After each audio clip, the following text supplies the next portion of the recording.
మన తెలంగాణలో మొట్టమొదటి ఫ్యాక్టరీ అవుట్లెట్ మన ముకుంద జ్యువెలర్స్ లో లైట్ వెయిట్ ఆభరణాలు కలెక్షన్స్ ఎన్నెన్నో అన్ని జ్యువెలరీస్ పై VA కేవలం 2 to 12% మాత్రమే. విచ్చేయండి ముకుంద జ్యువెలర్స్.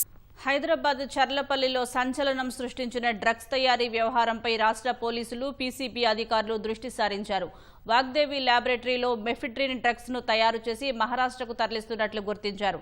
మహారాష్ట్ర పోలీసులు ఇప్పటికే 12 మందిని అరెస్టు చేయగా ముస్తఫా, ఫైజల్ అనే 2 వ్యక్తులు హైదరాబాద్ వచ్చి డ్రగ్స్ కొనుగోలు చేస్తున్నట్లు గుర్తించారు. దాదాపు 10 ఏళ్లుగా చీకటి దందా చేస్తున్నట్లు వెలుగులోకి వచ్చింది. హైదరాబాద్ చర్లపల్లిలో ఇటీవల బయటపడ్డ మాదక ద్రవ్యాల తయారీ పరిశ్రమ కేసులో రాష్ట్ర పోలీసులు దర్యాప్తు ముమ్మరం చేశారు. వాగ్దేవి ల్యాబొరేటరీస్ లో విజయ్ ఓలేటి గుట్టుచప్పుడు కాకుండా డ్రగ్స్ తయారు చేస్తుండగా మహారాష్ట్రకు చెందిన జావేద్ ఉమరుద్దీన్ మన్సూరి, మహమ్మద్ ఫహీం హఫీజ్, ఫిరోజ్ తదితర నిందితులు హైదరాబాద్ కొచ్చి డ్రగ్స్ కొనుగోలు చేసేవారు. ఫైజల్, ముస్తఫా అనే 2 సైతం తరచూ హైదరాబాద్ వచ్చేవారని తేలింది. ఫైజల్ డ్రగ్స్ కొనుగోళ్లకు మధ్యవర్తిగా వ్యవహరించేవాడని పోలీసులు గుర్తించారు. ఇక్కడి నుంచి తీసుకెళ్లిన డ్రగ్స్ ను మహారాష్ట్రలో స్థానిక పెడ్లర్ల ద్వారా వినియోగదారులకు చేర్చేవారు.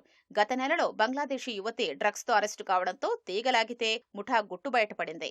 విజయ్ ఓలేటి, పండరీనాథ్ ఇద్దరిని అరెస్టు చేసిన మహారాష్ట్ర పోలీసులు స్థానిక కోర్టులో హాజరుపరిచి రిమాండ్కు తరలించారు.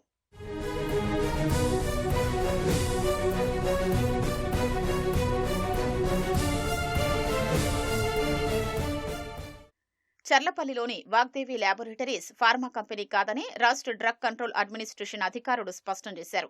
రసాయనాల పరిశ్రమగా తేల్చిన అధికారులు డ్రగ్ లైసెన్స్ సైతం లేదని ప్రకటన విడుదల చేశారు. మెఫిడ్రిన్ ఔషధాల పరిధిలోకి రాదని, ఈ వ్యవహారం పూర్తిగా పోలీసులు, DRI తదితర కేంద్ర రాష్ట్ర దర్యాప్తుల సంస్థల పరిధిలోకి వస్తుందని పేర్కొన్నారు. డ్రగ్స్ తయారీ వ్యవహారం చర్చనీయాంశం కావడంతో అబ్కారీ, కాలుష్య నియంత్రణ మండలి అధికారులు చర్లపల్లిలోని పరిశ్రమపై దృష్టి సారించారు. సోమవారం పరిశ్రమలో తనిఖీలు, స్థానికుల నుంచి వివరాలు సేకరించారు. గతేడాది ఇదే పరిశ్రమలో పీసీబీ తనిఖీలు నిర్వహించగా అప్పట్లో ఎవరూ అందుబాటులో లేరు. సదరు పరిశ్రమకు అనుమతి తీసుకున్నా 2018లోనే ముగిసింది. 2023లో తిరిగి అనుమతి కోసం దరఖాస్తు చేసుకోగా అధికారులు తిరస్కరించారని తెలుస్తోంది.